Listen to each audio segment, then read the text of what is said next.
First of all, good morning, Amsterdam. So happy to be here. I received a very nice welcome today in the morning by a bunch of protesters who I would really love to thank, because I was trying to search for the location. And I spoke to Nathan. Nathan, send me. You know what? Don't send me. I see it. So they better save than Google and Waze. So thank you so much. And I really want to say one thing, because those protesters really made me change a lot of my speeches. And I want to say one thing to the people of the Netherlands and to the people of Amsterdam. Those who are protesting outside this podium think they know the Middle East, Islam, Arab-Israeli relations better than I do. They don't. I do. And I want to...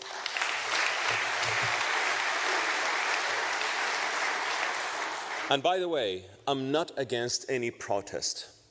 But if they are trying to intimidate an Arab Muslim who was indoctrinated with hate, defeated that hate with knowledge, facts, and the truth, good luck. They can't. They can intimidate, as I saw many of them in American campuses. They can intimidate the white American Gen Zs.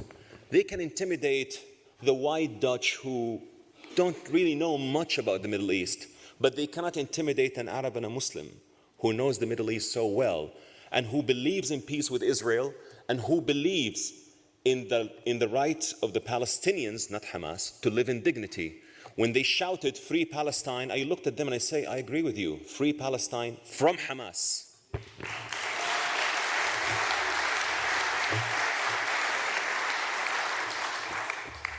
And I really want to say also that I met so many politicians in Europe, in America, in Canada, who asked me, "Loay, what is wrong with, what do you think we are doing wrong?" I told them, I'll be so blunt with you. You know what you're doing wrong? You are giving the liberal freedom to those who misuse it. You are giving the liberal freedom to those who misbehave, and they use the liberal freedom as a ladder to climb. As soon as they reach wherever they want to reach, they will throw the ladder away and they will change your societies. Trust me, those protesters, if they hop on a plane tomorrow to Dubai or Abu Dhabi, they will behave. I promise you, they will.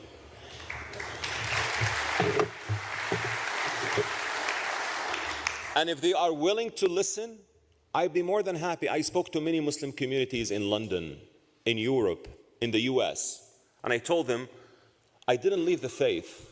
I'm a Muslim, I'm an Arab, and I believe in peace with Israel, and these are my reasons. But make no mistake, one day I was in your shoes. I was on the other side of the river. I know exactly how it looked like. And I said, thank you, I'm not going back. So, I am here mainly to share a message of hope to those who are attending and to those who are listening. A message of hope that, yes, there are Arabs and Muslims who believe in peace. Yes, there are Muslims who are not radical. We must make the extension in social media, in Europe, that there's a difference between radical Islamists and Muslims. There's a difference between the Palestinians and Hamas, and there's a difference, a real difference between pro-peace camp and pro-war camp. I always say, when I speak to Muslim audience, even when if I had the chance to speak to the protesters who would say, stop the war, war is ugly, I say, of course I would call for stopping the war right now, the war in Gaza. Absolutely, it's an ugly war. But let's not forget, it's an ugly war that Israel didn't want, didn't ask for, and didn't start. It's a war that Hamas started, and it can end it yesterday, not today, if they release the hostages and lay down their arms. Let's end the war. Let's end the war, really.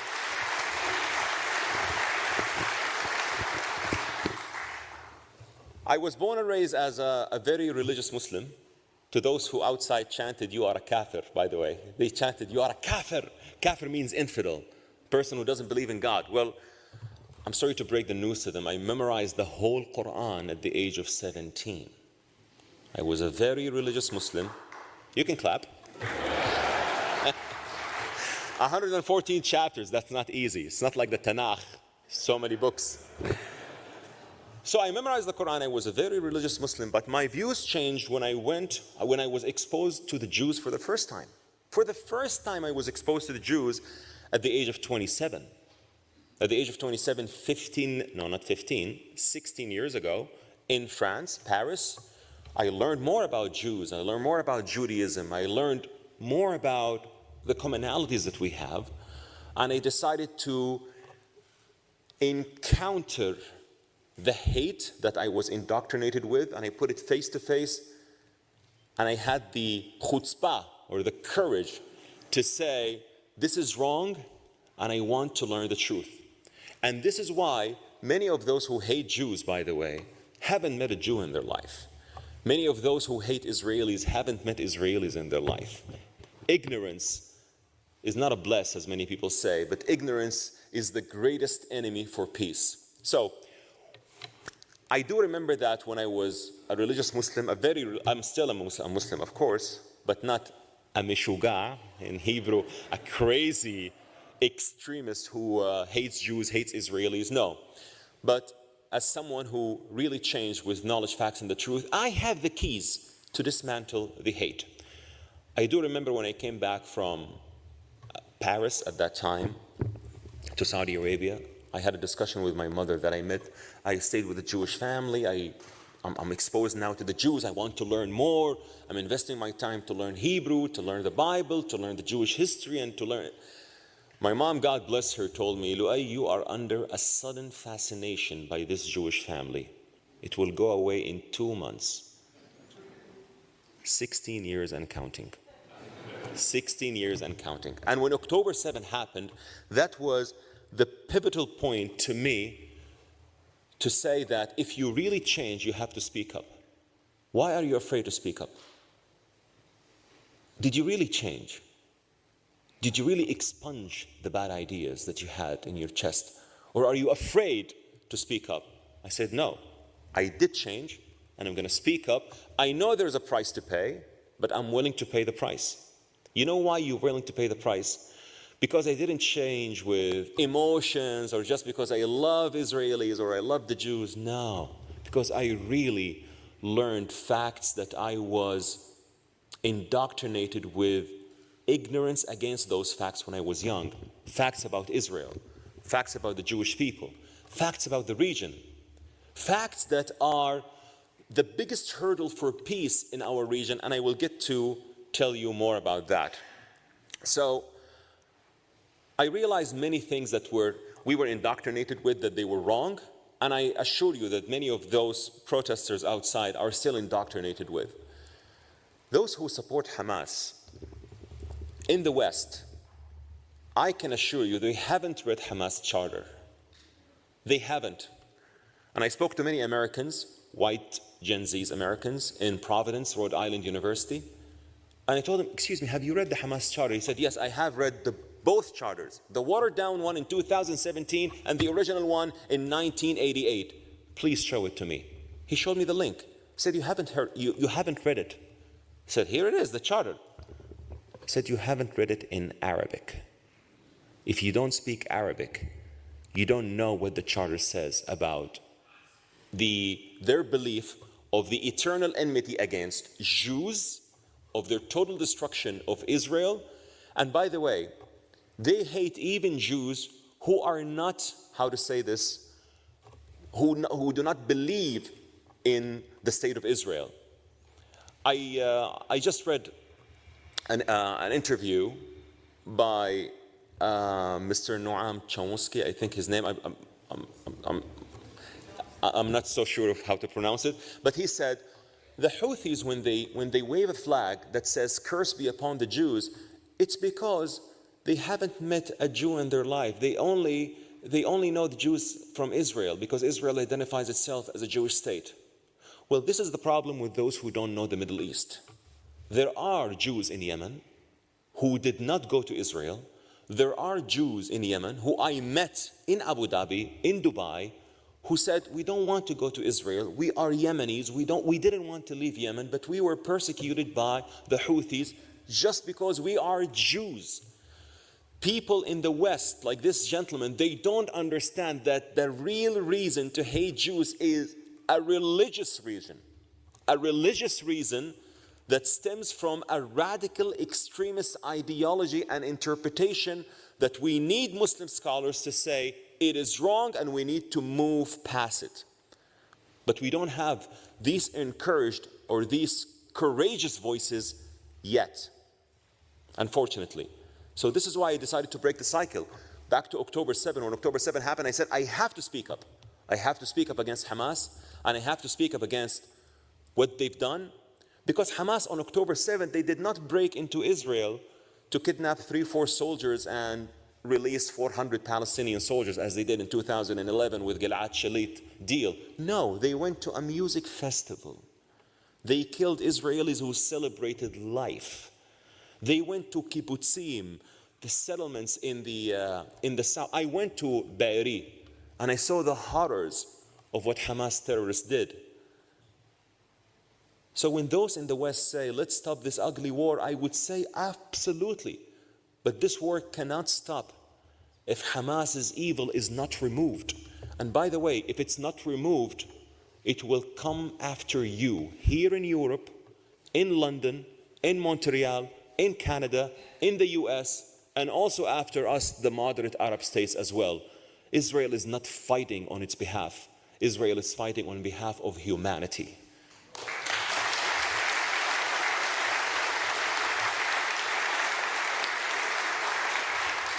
But why did October 7 really happen? It happened because there was a shift for peace in the region, the Abraham Accords. The peace agreement that I defend with all my soul, with my heart, with my mind, because I've seen how it was built from the grounds up. The peace agreement between Israel and 4 Arab states, the UAE, United Arab Emirates, where I come from, Bahrain, Morocco, and hopefully Sudan on and off because of the troubles that were made in Sudan. And I saw the benefits of the Abraham Accords. You know what distinguishes the Abraham Accords from other peace agreements, like the peace agreement with Egypt, with Jordan? That they were really security agreements. They were ceasefire agreements, only government to government level. Even though I applaud my favorite hero of peace, the Egyptian President Anwar Sadat, I believe he was so sincere in making peace with Israel people to people. Sadat deserves to be honored as a true hero of peace. But the Abraham Accords were people to people, and I saw the fruits of that. You know what I saw the fruits of it? When I see my Saudi relatives, my Saudi cousins, they call me, they say, Loay, I want to tell you one thing. I'm going to Dubai this Friday. I'm going to have a Shabbat dinner with a Jewish Israeli family. Because of your videos, I am so open to have more Jewish friends. And by the way, one of my cousins, Fahad, recorded himself saying this and he published it. I said, Fahad, please do not. I tell you why. Because you need to have great courage to stand against the hate of the comments of everything. He said, Loay, I'm past that. I also defeated hate. I thought I was the only one who defeated hate in the Middle East. Seems that I'm not the only one. There are many. There is another Loay, who is a Swedish Yemeni. There is Rawan Usman. There are other peace activists, Amjad Taha from the UAE. There are so many courageous voices. We are a growing minority, but we are getting there. We put our heads above the parapet, but we are getting there. This is why I intentionally wore my traditional clothes today, because I wanted to tell you this is the traditional Arab clothes that I'm so proud of. I'm so proud of being an Arab. I'm so proud also of being a Muslim. But we are the voices of peace. We are not the majority. I can agree with that. But we are getting there. Many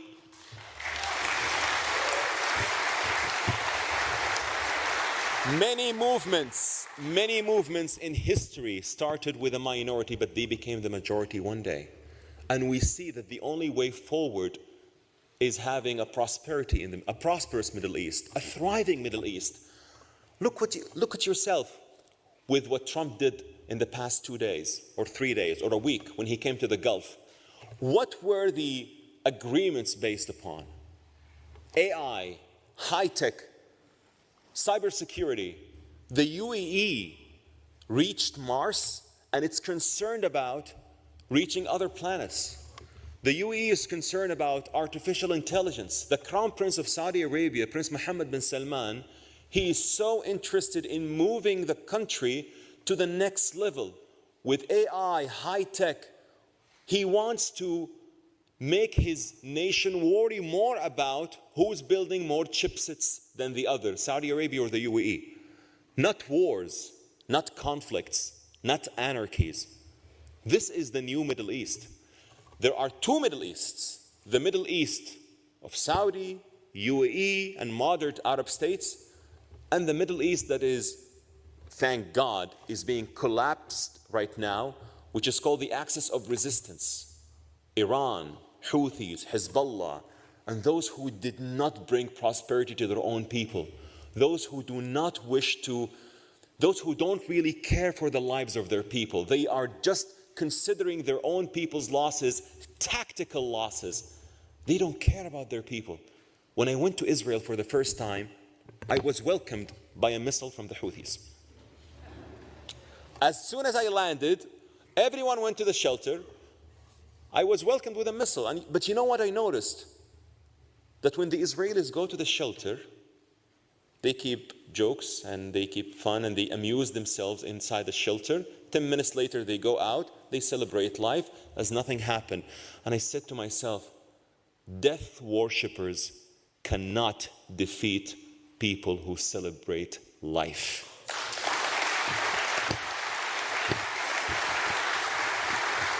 The Abraham Accords made many people from Saudi, from Egypt, from Morocco see this face to face. It made Muslims and Jews mingle, talk, discuss, collaborate, work together. I know many Israelis moved to the UAE. I know many Israelis who opened their high-tech companies in Dubai and Abu Dhabi. And I know many Emiratis who went also to Tel Aviv and Jerusalem and opened their own businesses. Who does this bother? It bothers the enemies of peace. Because the Abraham Accords has an enemy, and I call them the enemies of peace. The enemies of peace are radical extremists, like Hamas, like the Islamic Jihad, like the Muslim Brotherhood. And by the way, Hamas is part of the Muslim Brotherhood. It is the armed wing of the Muslim Brotherhood. You know why in the UAE and Saudi we are so against the Muslim Brotherhood? Because we know them so well. We know them better than the Europeans. We trusted them. We let them go to our schools, teach our children.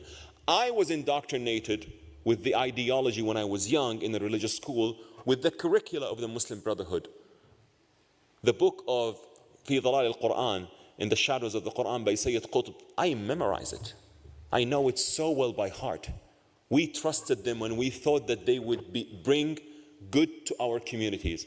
When we realized that they don't really want to bring good to our communities and they want to make us drawn in our conflicts, we decided to tell them that you are not anymore welcome in our countries. Radical Islamists and Muslim Brotherhood are not welcome in the UAE, Saudi, and moderate Arab states. We had to kick them out. But guess what? Where'd they go? Amsterdam, London, Birmingham, Toronto, Montreal, Michigan, New York. They went to these places because, as I said, they found havens that offer them the liberal freedom that they misuse. The liberal freedom that they misuse, and they will one day flip against you, I promise you. This is why you need to listen to the voices from the Middle East, those who know. And we know what works best for our region, and we know what works best for your region, and we know exactly that Muslim Brotherhood is a lethal danger to the Middle East and to Europe.